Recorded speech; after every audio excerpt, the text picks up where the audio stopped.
জ্বালানি সরবরাহের অন্যতম গুরুত্বপূর্ণ জলপথ হরমুজ প্রণালী। প্রতিবছর এই পথ দিয়ে পৃথিবীর বিভিন্ন দেশে যায় ১১০ বিলিয়ন ঘনমিটার তরলীকৃত প্রাকৃতিক গ্যাস এলএনজি, যা বৈশ্বিক সরবরাহের প্রায় ২০%। সম্প্রতি মধ্যপ্রাচ্য সংঘাতে মারাত্মকভাবে ব্যাহত হয় সরবরাহ। এতে বিশ্বজুড়ে দেখা দেয় তীব্র জ্বালানির সংকট।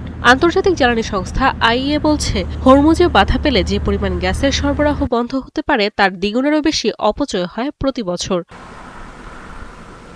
সাধারণত নানা কারণে গ্যাসের অপচয় হয়ে থাকে, তার মধ্যে অন্যতম গ্যাস লিকেজ ও অপ্রয়োজনীয় ফ্লেয়ারিং।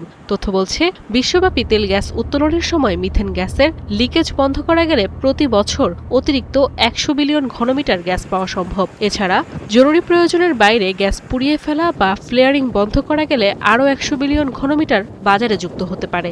অর্থাৎ ২০০ বিলিয়ন ঘনমিটার গ্যাস প্রতি বছর নষ্ট হচ্ছে কেবল সঠিক ব্যবস্থাপনার অভাবে।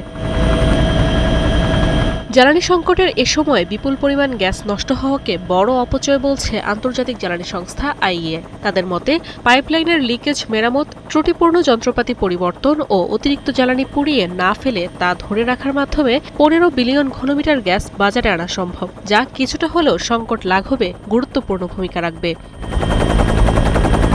জাতিসংঘ বলছে, গেল ৬ মাসে ৫০টি লিকেজের মধ্যে ১৭টি ছিল তেল গ্যাস খনির।